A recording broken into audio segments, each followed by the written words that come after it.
नागपुर में कांग्रेस नेता नाना पटोले ने भाजपा पर हमला बोला है। चुनावी बेईमानी, लोकतंत्र, राहुल गांधी के श्रीराम बयान, भाजपा में बगावत, महंगाई और स्थानीय निकाय चुनाव को लेकर पटोले ने खुलकर अपनी बात रखी है। राज्याच्या तमाम जनतेला माझ्या वतीनं आणि काँग्रेस पक्षाच्या वतीनं मनापासून शुभेच्छा देतो। सगळ्यांच्या जीवनामध्ये सुख आणि समृद्धी प्राप्त होईल अशी मी माझ्या कुलदेवतेच्या चरणी पहिले प्रार्थना करत, आपण जो प्रश्न विचारला, मागचं वर्षसुद्धा काँग्रेससाठी पोषकच होतं। भाजपच्या बेईमानीच्या समोर आणि जनतेच्या मताचा अनादर करणं हा भाजपनी जी मानसिकता बनवलेली आहे त्याच्यामुळे काँग्रेसचा पराजय झालेला होता। हे कोणालाही नाकारता येत नाही। मुख्य निवडणूक आयोगाचे जे उत्तरं आणि त्याची प्रेस कॉन्फरन्स आपण ऐकली तर त्याच्यातच बेईमानी कशी झाली याचं उत्तर मुख्य निवडणूक आयोगाकडून आपल्याला मिळालेलं आहे। त्यामुळे हे वर्ष लोकशाहीसाठी पोषक असावं। हे वर्ष लोकशाहीसाठी पोषक ठरलं आणि निवडणूक आयोगाला सत्सग बुद्धी संविधान वाचवण्याची मिळाली आणि जनतेचा मताचा अधिकार जनतेजवळ राहू दिला तरच खऱ्या अर्थानं आपल्या लोकशाहीचं अजून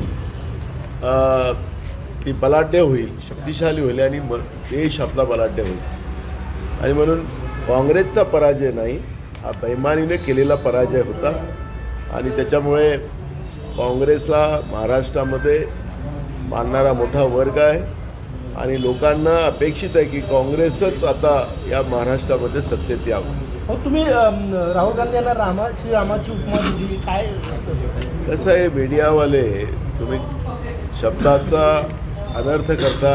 मी सांगितलं की भाजपवाले आता अलीकडे त्यांना काही कळत नाही आणि राहुल गांधीला ते खूप घाबरतात आणि राहुल गांधीच्याबद्दल त्यांनी सांगितलं की 2 वर्ष झाले भगवान श्रीरामाचं मंदिर अयोध्येत झालं, ते गेले नाही। मी सांगितलं की राहुलजी भगवान श्रीरामांची जी भूमिका होती तेच काम राहुलजी करतात आहेत। देशातल्या शोषित पीडित लोकांसाठी, शेतकऱ्यांसाठी आणि देशाचं संविधान वाचवण्याचं काम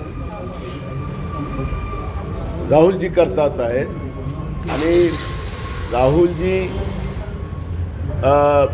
जेव्हा अयोध्येला जातील ते मंदिरामध्ये जातीलच, भगवान श्रीरामाचं दर्शन करतील, पण भगवान श्रीरामाच्या पावलावर राहुलजी काम करतात आहेत हे मी सांगितलेलं आहे। मी भगवान श्रीरामाचं आणि राहुलजीची बराबरी केलेली नाही।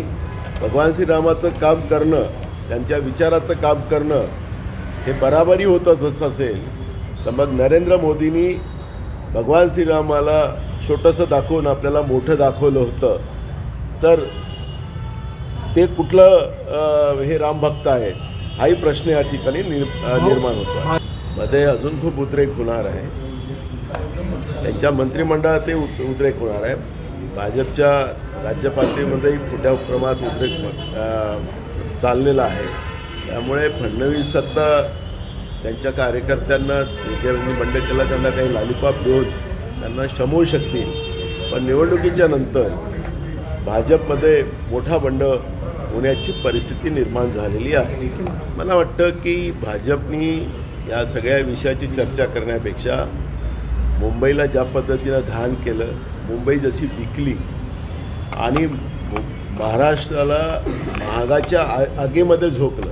आपल्याला माहितीसाठी सांगतो की पेट्रोल डिझेलची किंमत हे 30 रुपये 50 पैसे आहे मूळ किंमत आणि त्याच्यामध्ये राज्य सरकार 40 रुपये 50 पैसे घेते, केंद्र सरकार जवळपास 20 रुपये घेतं। असं करून या पेट्रोल डिझेलच्या किमती ज्या 100वर गेलेल्या आहेत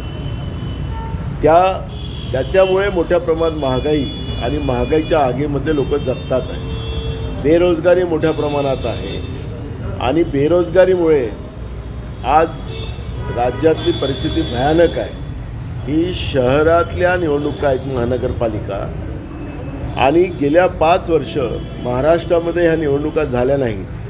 आणि राज्य सरकार आणि प्रशासक यांनी ज्या पद्धतीनं महानगरपालिका मुंबई असेल, अनेक महानगरपालिका म्हणजे पिंपरी चिंचवड असेल, पुणे असेल, अनेक महाराष्ट्रातल्या नागपूर असेल, या सगळ्याच्या सगळ्या कर्जबाजारी करून ठेवलेल्या आहेत. आणि मग या निवडणुकीच्या नंतर या सगळ्या लोकांवर पुन्हा कर्जाचा भार पडणार आहे आणि त्याच्यात महागाईच्या आगीत लोकांना जावं लागणार आहे.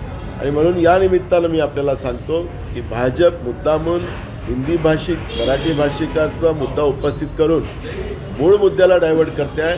जनतेच्या प्रश्नावर तुम्ही जा. आज तुमचं सरकार 11 वर्ष महाराष्ट्रामध्ये आहे. तुमच्या सरकारने या महाराष्ट्रासाठी, महाराष्ट्रातल्या महानगरपालिकेसाठी काय केलेलं आहे ते आपण सांगावं. आणि कर्ज घेऊन लोकांवर किती कर्ज लादलं आणि त्याच्यात भ्रष्टाचार तुम्ही किती केला ते त्यांनी सांगावं. तेव्हाच खऱ्या अर्थानं दूध का दूध, पाणी का पाणी होईल. बघा, महाराष्ट्रामध्ये महायुतीचं आपण पाहिलं होतं की अधिवेशनाच्या काळात त्यांनी सांगितलं होतं की महायुती एकत्रित लढेल. मी तुम्हाला त्याच वेळेस सांगितलं होतं की निवडणुका लागू द्या, म्हणजे तुम्हाला वस्तुस्थिती पुढे येणार आहे. आता ती वस्तुस्थिती तुम्हाला पुढं आली. हे जे तिघही एकत्रित आलेले आहे, हे येईन की सत्ता आपल्याजवळ कशी येईल, त्या सत्तेसाठी आणि सत्तेतून मग भ्रष्टाचार आणि भ्रष्टाचारातून भ्रष्टाचाराची मलाई कशी खाता येईल याच्यावर हे तिघंजणं एकत्रित आहे. यांना कुठल्याही राज्याशी किंवा महानगरपालिकेच्या लोकांशी घेणं देणं नाही. आणि त्याच्यामुळे मला असं वाटतं की यांच्या अलायन्सबद्दल बोलावं ते चुकीचं ठरतं. मला माहिती नाही, मी कारण की त्या प्रक्रियेमध्ये नव्हतो, त्याच्यामुळे माहिती मिळेल त्यावेळेस चर्चा करतो. तो जिल्हा परिषदेच्या निवडणुकांसाठी आघाडी म्हणून समोर जाणार की काय तुमची भूमिका असेल? जिल्हा परिषदेची तयारी सुरू झाली आहे.